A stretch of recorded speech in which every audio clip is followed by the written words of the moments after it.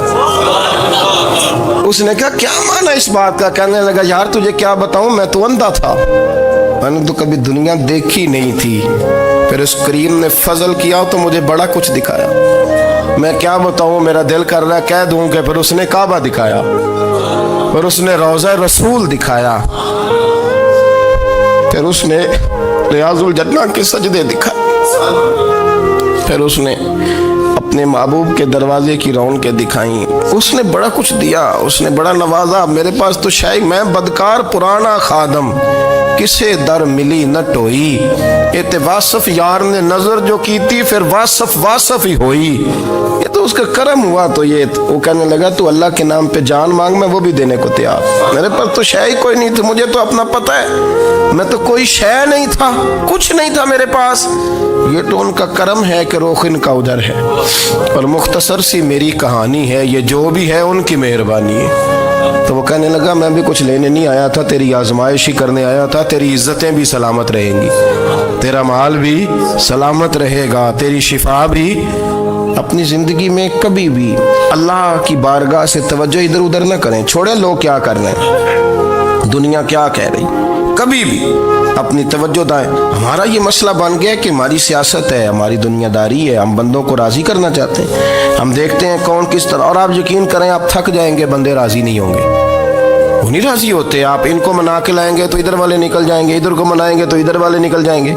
اس چکر سے باہر آئیں، اس رب کو راضی کریں جو فرماتا ہے ان الذین آمنوا وعملوا الصالحات سیجعل لهم الرحمن ودا۔ فرمایا تو ایمان لانے کے بعد نیک عمل کر، میں لوگوں کے دلوں میں تیری محبت پیدا کر دوں گا۔ رحمان لوگوں کے دلوں میں محبت ڈال دے گا، اللہ لوگوں کے دلوں میں۔